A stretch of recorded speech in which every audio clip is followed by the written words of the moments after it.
자, 이제 하는 거 멈추시고 화면 보겠습니다. 오늘 32일차 수업 진행할 거고요.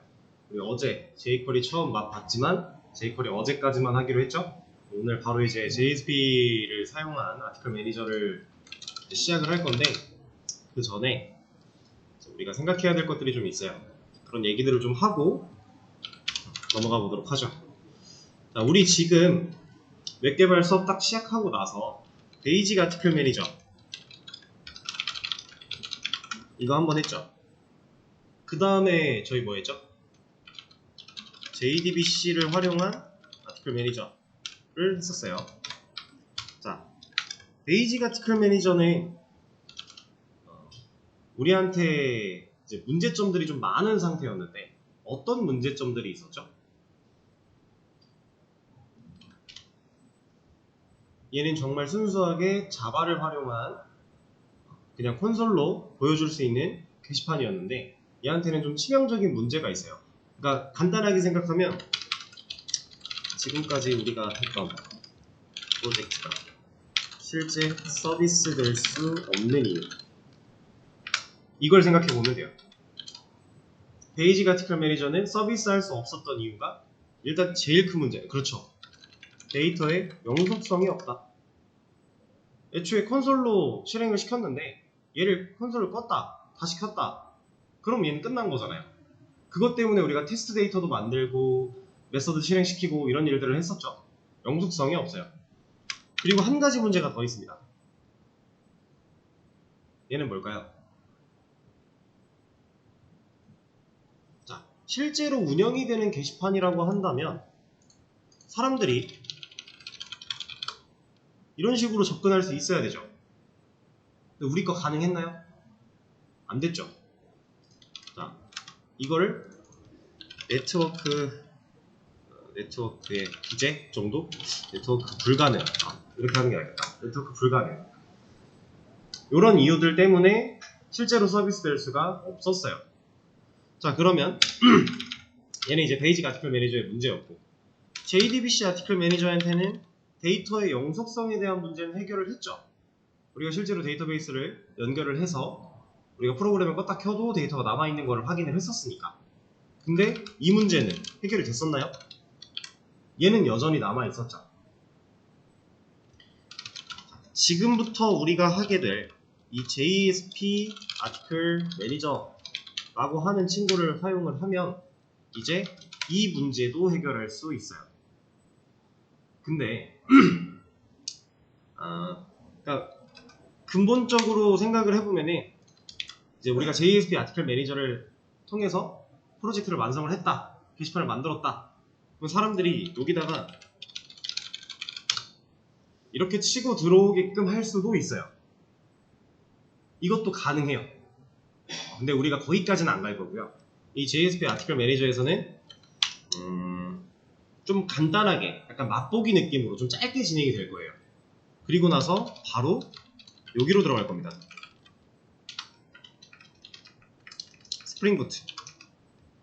스프링부트라고 하는 거는 그냥 간단하게만 먼저 소개를 드리자면, 나중에 진짜 들어가면 한 번 더 얘기를 드릴 거긴 하지만 간단하게 먼저 살짝만 말씀을 드려보자면, 우리가 자바를 활용해서 웹을 개발하는 데 있어서 필요한 것들이 꽤나 많거든요. 뭐 설정부터 해서 연결되는 그 과정들이 생각보다 할 게 엄청 많아요. 그런 기타 부가적인 요소들을 얘가 알아서 해줍니다. 그러니까 우리의 개발을 도와줄 수 있는 일종의 도구 역할을 해준다 라고 보시면 편할 거예요. 정확한 개념은 사실 그때 가서 다시 말씀을 드릴 때 그때 한번 보시고요. 간단하게만 생각하자면 우리의 개발을 도와주는 그냥 친구다, 그 정도로 받아들이시면 됩니다. 근데 이거는 그 뒷얘기고, 우리는 이제 JSP 아티클 매니저라는 걸 활용해서 개발을 할 건데, 자, 우리가 데이터의 영속성을 해결하기 위해서 사용한 게 뭐였어요? 네, 데이터베이스. 근데 정확히 말하면 DBMS를 사용을 한 거죠. 얘가 있어야 데이터베이스를 만들기도 할 수 있고 그 안에 테이블도 만들고 할 수 있었던 거니까. 그래서 우리는 이 DBMS를 이제 MySQL을 사용해서 해결을 했었습니다. 자, 그리고 네트워크 불가능에 대한 우리가 사용할 것. 자, 네트워크가 가능하게 하려면 뭐가 필요할까요?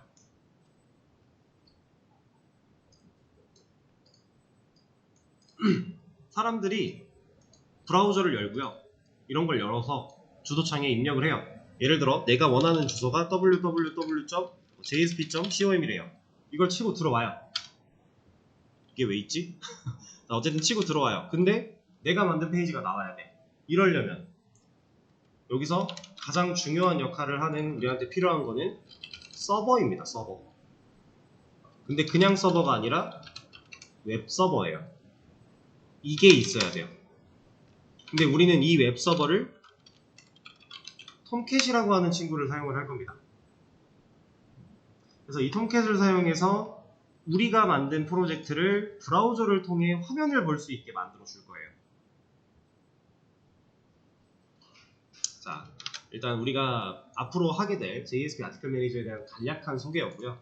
이제 이거는 우리가 좀 다뤄봤으니까 이제 느낌이 좀 오는데, 이 친구는 잘 모르잖아요. 이 친구에 대한 얘기를 좀 해볼 겁니다.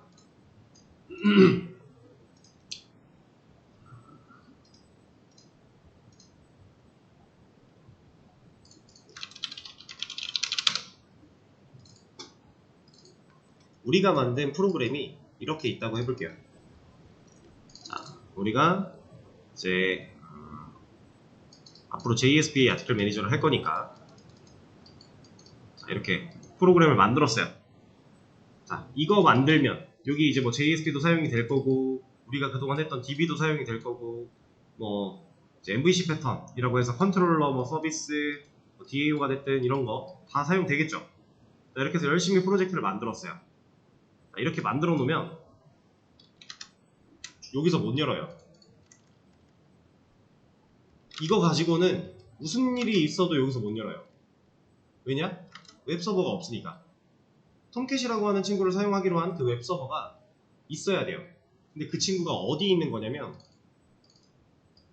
이렇게 있을 겁니다. 이건 그냥 간단하게 그림으로 표현을 하는 거예요. 자, 이 친구의 이름이 톰캣이라고 하는 웹서버를 담당해 줄 친구입니다. 웹서버. 자, 그러면 우리가 이렇게 프로그램을 만들었는데 이 친구가 있기만 하면 될까요? 이게 무슨 말이냐면, 자, 우리가 개발은 완료를 다 했고, 제가 지금 제자리에서 개발을 다 했어요. 그리고 이게 웹서버가 필요하대. 톰캣 설치했어요. 자, 그러면 브라우저에서 내 거 들어가면 열려요? 얘네들이 그런 것까지 자동으로 해주진 않아요. 그럼 뭐 해야 돼요, 우리는? 네, 얘랑 얘를 연결시켜야 돼요. 정확히 말하면 연결이라기보다는, 자, 경우는 두 가지입니다. 얘가 이렇게 들어오든가 아니면 얘가 이렇게 들어가든가 둘 중 하나는 해야 돼요. 자, 첫 번째, 웹서버가 우리 코드 프로그램으로 들어오는 거 가능할까요?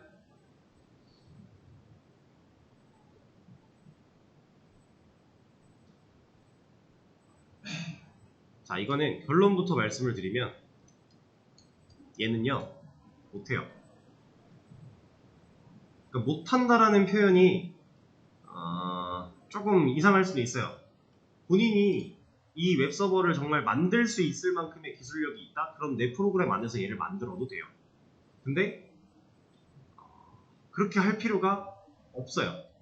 왜냐? 이미 유능한 사람들이 모여갖고 만들어서 대부분의 사람들이 사용하고 있는 좋은 프로그램이 있는데 그걸 굳이 맨땅에 헤딩하면서 우리 프로그램 안에서 다시 처음부터 만들 필요가 전혀 없는 거예요. 자, 그러면 얘가 여기로 들어오는 게 말도 안 되는 얘기라는 걸 지금 방금 들었죠? 그럼 우리 어떻게 해야 돼요?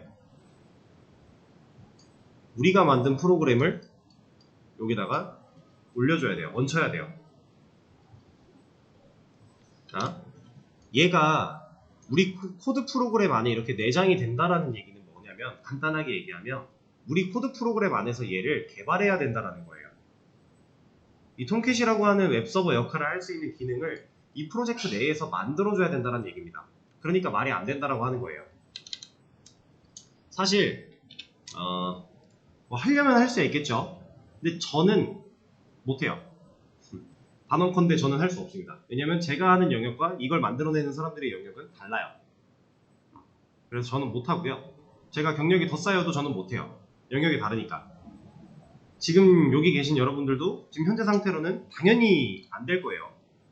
이건 말이 안 되는 얘기고. 그럼 우리 거를 여기다가 이렇게 잘 얹혀놔야 되는데 이 완벽하게 우리가 만든 프로그램을 이 안에다가 얹힌다라는 개념은 사실 여러분들이 이 웹 개발이 5까지 다 끝나고 나서도 이해가 안 될 수도 있어요. 이게 무슨 소리야? 라고 느껴질 수도 있거든요. 근데 사실상 이렇게 돌아가는 게 서비스예요. 그래서 일단 근본적인 얘기를 좀 한 거고, 그럼 우리는 이게 웹 개발이 끝날 때까지 이해를 못할 거다라는 얘기라는 그런 말은 그럼 우리가 이렇게 사용하지 않을 거라는 얘기잖아요. 그렇죠? 우리 프로그램을 이 톰캣이라고 하는 애 안에다가 이렇게 넣어서 사용을 안 할 거란 얘기예요. 그럼 어떻게 할 거냐? 안에 들어있는 것처럼 얘를 연결시켜서 쓸 겁니다. 근데 이 연결 어떻게 하는지 알아야 될까요? 연결하는 방법에 대해서 알 필요가 있을까요? 아예 몰라도 되는 건 아니에요. 근데 우리한테는 누가 있어요? 개발할 때 쓰는 STS라는 툴이 있죠. 이 툴이 이걸 해줄 거예요. 그럼 우리는 이 툴이 얘를 할 수 있게 클릭 몇 번만 해주면 돼요. 자, 지금 하는 얘기는 이거랑 똑같은 얘기입니다. 여러분들이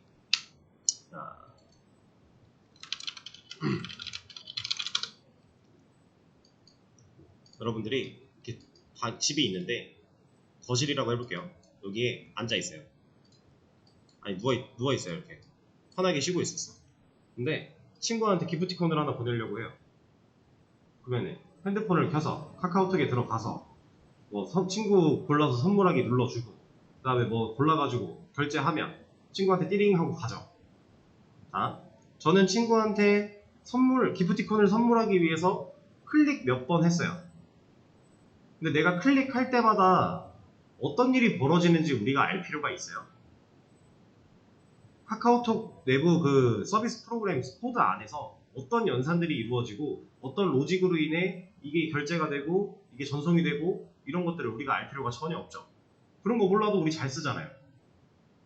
그러니까 사용법을 몰라도 되는데 알아야 된다라는 말은 이런 겁니다. 그래서 우리는 이 연결하는 거 잘 몰라도 돼요. 대신에 얘가 어떤 클릭을 해야 얘가 그걸 알아먹고 얘한테 연결을 해줄지에 대한 정도만 파악하면 된다. 자, 그럼 연결을 했어요. 그러면 브라우저에서 띄울 수 있을까요? 가능할까요? 응, 가능해요. 이제 외부로 접근할 수 있게 웹서버를 만들어 놨으니까. 근데 보세요. 자, 이제 사용자가 나옵니다. 여긴 유저예요, 유저. 우리가 만든 프로그램을 사용하고자 하는 사용자. 이 친구가 우리 프로그램에 접속하고 싶어요. 이렇게. 그럼 이 친구는 뭘 해야 돼요? 자, 쉽게 생각할게요. 우리가 네이버에 들어가려면 우린 뭐 해야 돼요? 그죠? 근데 네이버 URL을 어디다 쳐야 돼요? 주소창에다 치는데 얘 누구예요, 얘? 이거 크롬이죠. 크롬은 브라우저죠. 자, 여러분들 만약에 브라우저가 없다고 하면요, 우린 웹을 쓸 수 있을까요? 우린 브라우저가 없으면 웹을 못 써요. 이게 있기 때문에 웹사이트에 접속을 할 수가 있는 거예요. 그럼 이런 브라우저, 우리가 만든 프로그램에 들어올 때도 필요하잖아요. 그죠? 사용자는 이 브라우저에 있는 주소창에다가 내가 네이버를 들어갈 거야, 이 도메인을 입력을 하고 들어와야 얘를 볼 수 있는 거죠.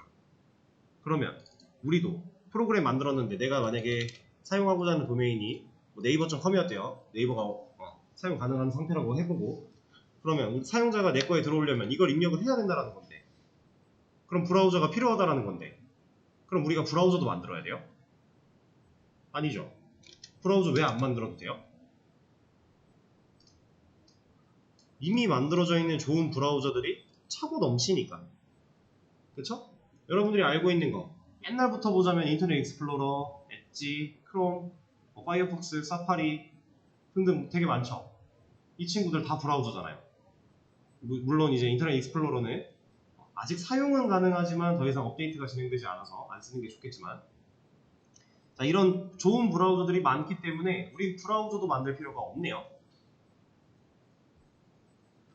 자, 그럼 사용자가 웹사이트를 사용하기 위해 필요한 것들이 다 나온 거예요. 지금 뭐뭐 나왔어요? 얘는 브라우저.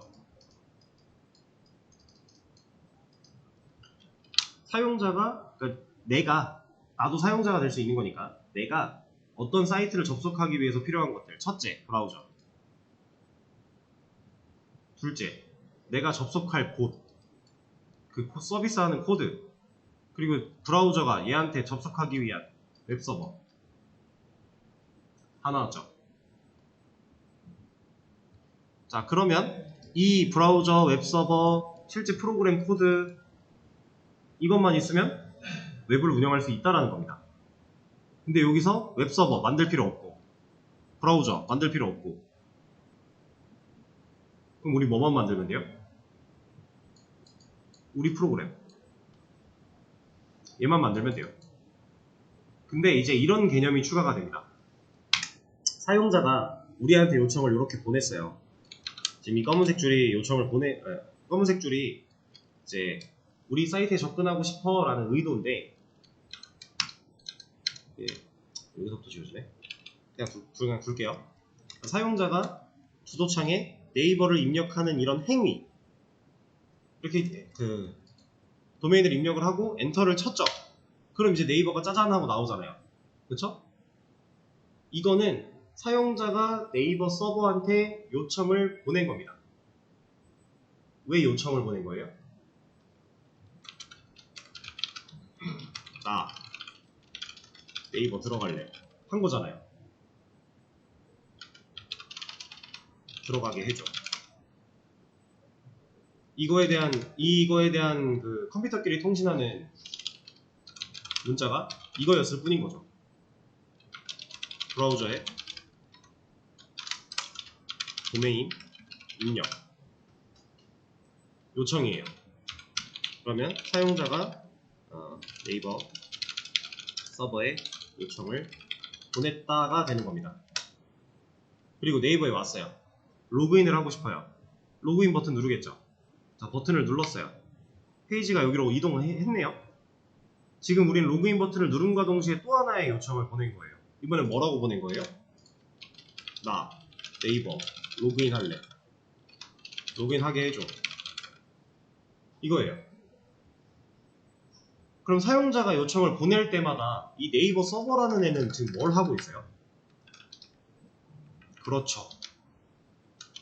내가 이게 사용자의 유저의 요청이면 네이버 서버는 요청에 따른 응답을 하고 있다. 이 상황입니다. 그 응답에 대한 결과가 이런 화면으로 나오는 거고요. 지금 요청과 응답이라는 말이 나왔어요. 모든 웹은 요청과 응답으로 이루어져 있다. 이게 가장 기본 베이스예요. 웹은 웹인데 요청이 없다? 그러면 빈 껍데기예요. 요청을 받아들일 수 있는 게 없으면 아무것도 할 수 있는 게 없는 겁니다. 왜? 우리가 자, 네이버에 딱 들어왔어요. 여기서 이 컴퓨터 화면을 노려보면서 나 로그인 할 거야 라고 속으로 아무리 열심히 생각을 해봤자 얘는 로그인 화면으로 안 보내주죠. 사용자가 어떤 걸 원하는지도 모르는데 요청이 없으면 그 원하는 걸 모른다라는 건데, 그 상태에서 얘가 어떻게 응답을 해주겠어요? 그죠? 사용자가 정확하게 요청을 보내야만 그 요청, 그래 네가 이런 요청을 보냈구나, 이런 게 하고 싶구나, 그러면 이런 결과를 보여줄게 라고 응답을 하는 거예요. 그래서 웹에서 가장 중요한 개념이 요청과 응답입니다.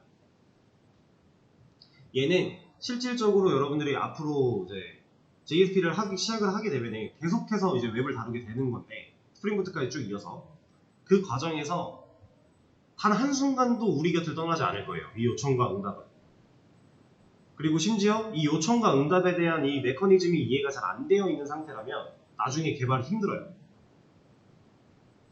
되게 기본 베이스고 되게 중요하고 우리랑 끝까지 함께 가야 됩니다. 이 흐름을 잘 읽을 수 있으셔야 돼요. 상당히 중요한 요소들이라는 거.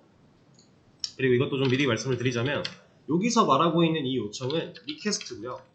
여기서 말하고 있는 이 응답은 리스폰스예요. 실제로 이제 자바가 리퀘스트랑 리스폰스라고 하는 단어를 사용해서 요청과 응답에 대해서 분리를 할 겁니다. 이걸 잘 알아두셔야 돼요. 요청과 응답.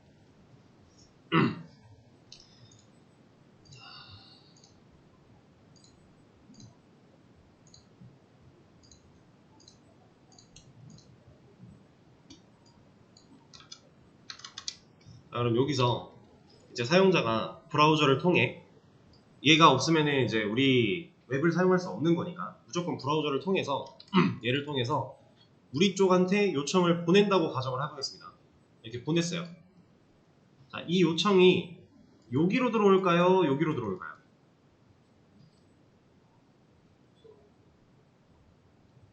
네, 일단 여기서 받아야 돼요. 그 역할을 해주려고 웹서버가 있는 거예요. 그럼 요청을 웹서버가 받습니다. 딱 받아요. 보니까 이런 요청 왔네?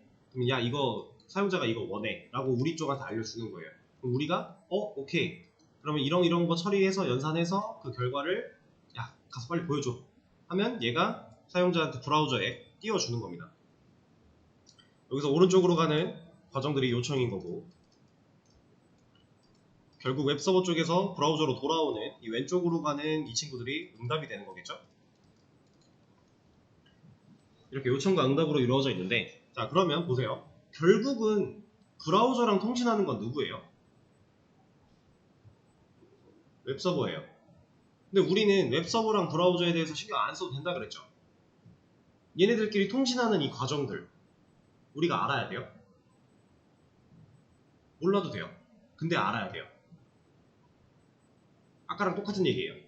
몰라도 되는데 어떻게 쓰는지 정도는 알아야지 우리가 그 안에 있는 정보들 중에 필요한 게 있으면 꺼냈을 수 있을 거니까. 자, 여기서 이 요청과 응답이 상당히 중요하다고 좀 반복하고 있는데, 이 요청이라고 하는 친구 안에는 정말 수많은 데이터들이 들어있습니다.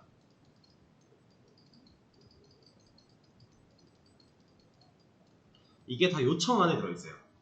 그럼 우리는 이 수많은 데이터 중에서 우리가 필요한 거를, 요청 안에 들어있는 이 데이터를 필요하다면 우리 걸로 꺼내 와야겠죠. 그거 할 줄 알아야 되고요. 자, 그리고 응답으로 돌려줄 때 우리도 수많은 데이터를 응답에 넣어서 보내줄 수 있어요. 그럼 어떻게 응답에 넣어야 되는지, 어떤 식으로 보내야 되는지 정도는 알아야겠죠. 우린 딱 그 정도만 알면 돼요. 얘네들끼리 어떤 방식으로 요청을 받아들이고 요청을 보내고 이런 것까진 몰라도 되겠지만, 이 안에 있는 데이터를 꺼내 쓸 수 있고 여기다가 데이터를 넣어줄 수 있고, 이 정도는 우리가 할 줄 알아야 됩니다. 그래서 이런 모든 과정들을 우리가 앞으로 쭉 배워 나갈 건데, 이제 웹이라고 하는 개념을 사용해서 실제로 개발을 하다 보면 우리가 또 고려해야 될 사항들이 하나 더 생겨요. 사실 우리는 그 이전부터 이런 걸 고려를 한다고 해왔긴 했어요. 우리 JDBC 아티클 매니저 할 때부터. 뭘까요?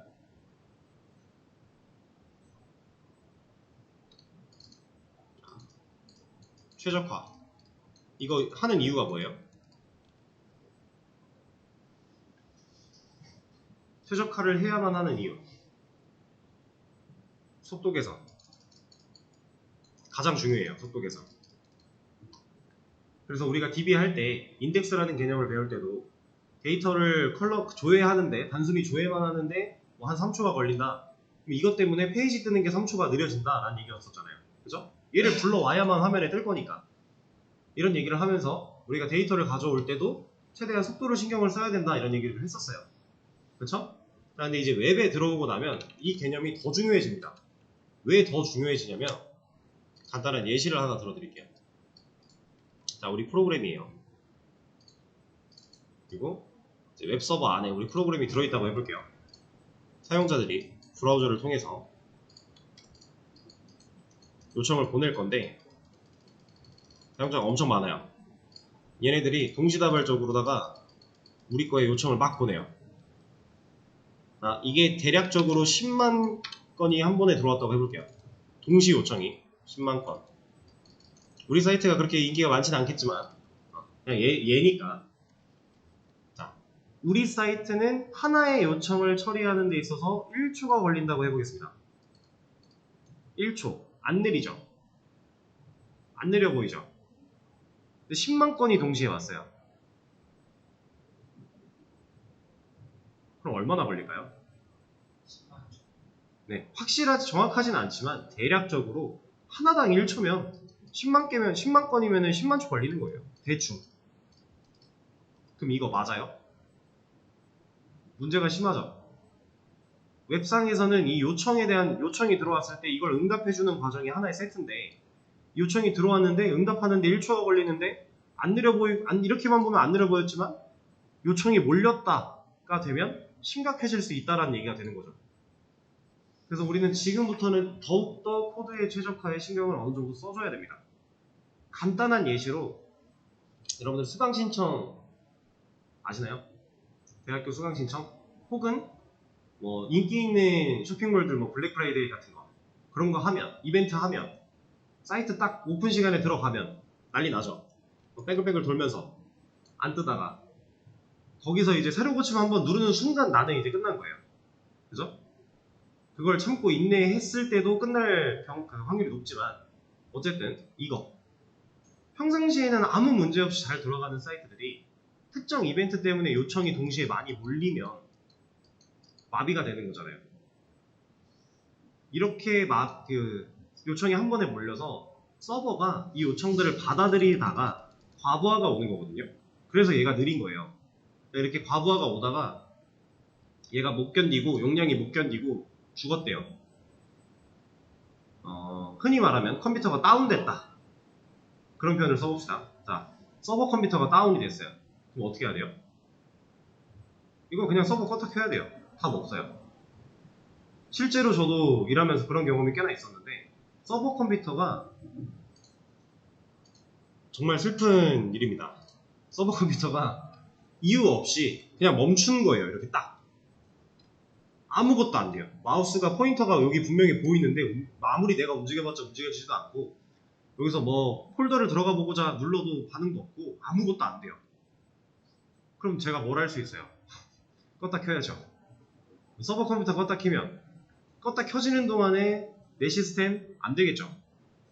그리고 서버가 컴퓨터가 껐다 켜졌는데 자동으로 모든 게 다 활성화되면 좋겠지만 그렇지 않은 경우도 있어요. 그러면 내가 활성화 시켜줘야 되는 것들 활성화하고 이런 작업하는 시간 동안 서비스는 제대로 안 될 거고 그리고 그걸 다 맞췄다고 해도 100% 정상적으로 돌아갈 이란 보장이 없어요. 왜냐면 강제 종료였으니까. 어딘가에서 문제가 발생했을 수 있습니다. 그러면 해봤는데 안 돼요. 그럼 문제 해결하는 거예요. 근데 그게 마음처럼 해결이 안 된다? 그럼 그날은 퇴근은 글렀죠.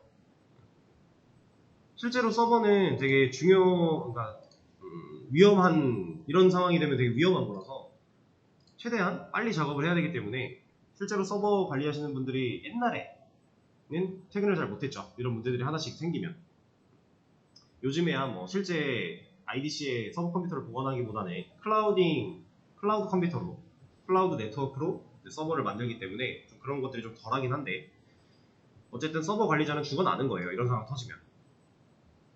그래서 옛날에 그런 말이 있었습니다. 특별한 이벤트가 진행되기 전에 서버 관리자들한테 휴가를 준다고. 편하게 쉬다 와서 너네 어차피 한 2, 3일 집에 못 갈 거니까 편하게 쉬다 와라. 이런 얘기가 있었을 정도로 옛날에 그런 일화도 있어요. 근데 아무튼 우리 것도 결국에 웹상에서 접속을 허용할 거기 때문에 웹에서의 접근 사용자가 내 사이트를 들어오고 싶어 라고 입력하고 들어오는 행위를 우리가 막을 수 있는 방법이 없잖아요. 예를 들어 동시에 1000명씩만 들어와 주세요 라고 아무리 울부짖어 봤자 사용자들이 그 말이 들려요? 안 들리죠? 그러면 우리가 막을 수 있는 부분이 이렇게 선으로 나눴을 때 이 왼쪽 부분은 우리가 못 건드린다라는 거잖아요. 그럼 우리가 어디서 건드려야 돼요? 이거 건드릴 수밖에 없는 거예요. 그러니까 최대한 최적화를 해서 좀 프로그램이 많이 무거워지지 않게 최대한 요청에 대한 응답이 깔끔하게 이루어질 수 있도록 불필요한 작업들을 최소화시키고 메서드가 중복되면 중복도 지워야 되고 이런 것들을 우리가 지금까지 미리 초석을 다지면서 연습을 해왔던 겁니다. 실질적으로 그 단계에서는 우리가 해봤던 단계에서는 그런 작업 안 해도 아무런 영향 없어요. 속도 차이 없어요. 거의 눈으로 못 봐요. 사람이 못 느낍니다. 근데 웹에서는 느껴져요. 이제 실제로 화면이 그려지는 속도가 있기 때문에 느껴질 겁니다. 그래서 이런 것들도 좀 고려를 해야 된다는 점.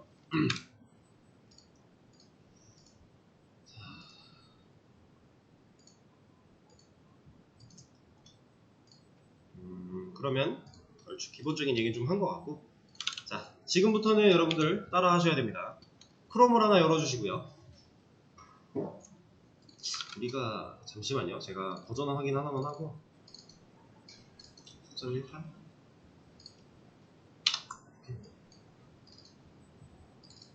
잠깐만요. STS에서 호환되는 버전을 좀 찾고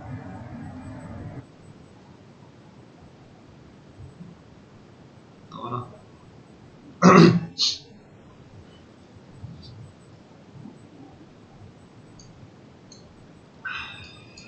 자, 잠시만 기다려주세요.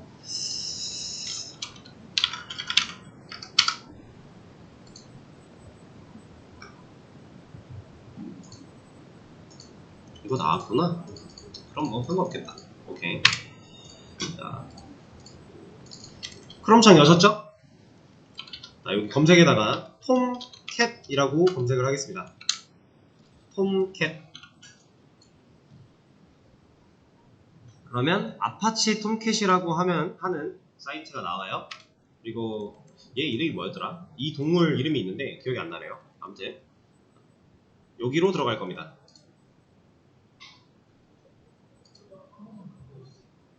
자, 이거예요. 이거 들어오시면 이런 사이트가 나올 거고요.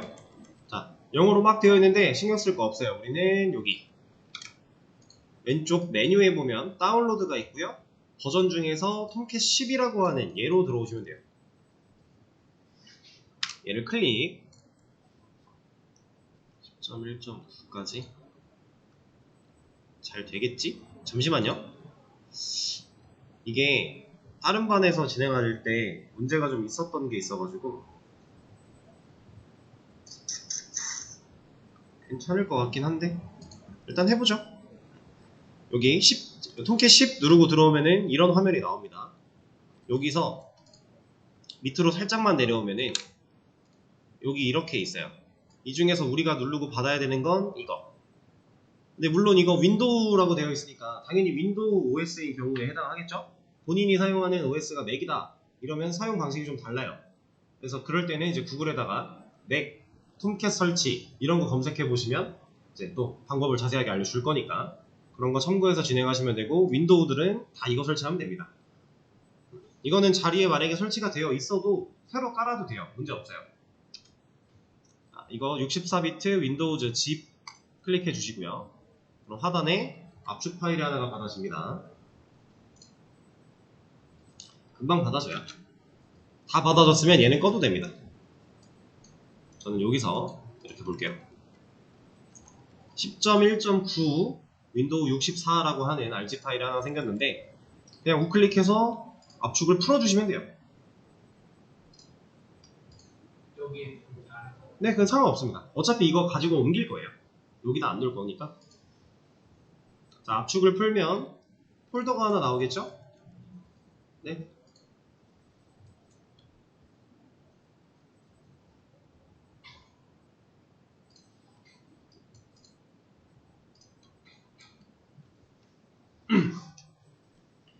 이거 비대면 분들도 지금 따라 하셔야 돼요. 우리가 오늘은 설정하고 세팅하고 이런 거 하다 보면 시간이 거의 끝날 텐데 지금 잘 따라 하셔야 됩니다. 되셨나요?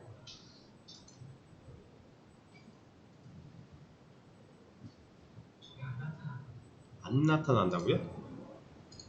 잠시만요. 자, 이거 압축품 폴더가 있죠? 얘를 저는 그대로 잘라내게 할 겁니다. 드래그해서 블럭 씌워놓고 컨트롤 X 잘라내기. 그리고 각각 자리에 우리 JDBC 아티클 매니저 할 때까지만 해도 사용하던 폴더 있었죠? 본인 폴더 만들어놨던 거.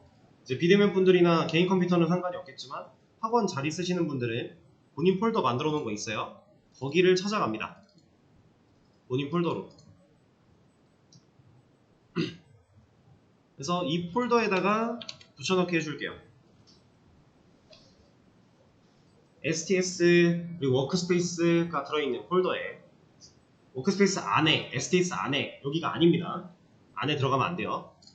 이렇게 위치를 시켜줄 거고요. 사실 얘는 여기로 꼭 가져와야 되는 게 아니긴 해요. 그냥 아까처럼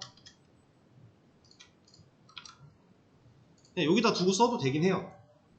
근데 그러면 좀 그렇잖아요. 우리가 그 개인이 사용하는 건데 뭔가 여기다 두면 좀 그러니까 그래서 이쪽으로 옮긴 것 뿐이에요.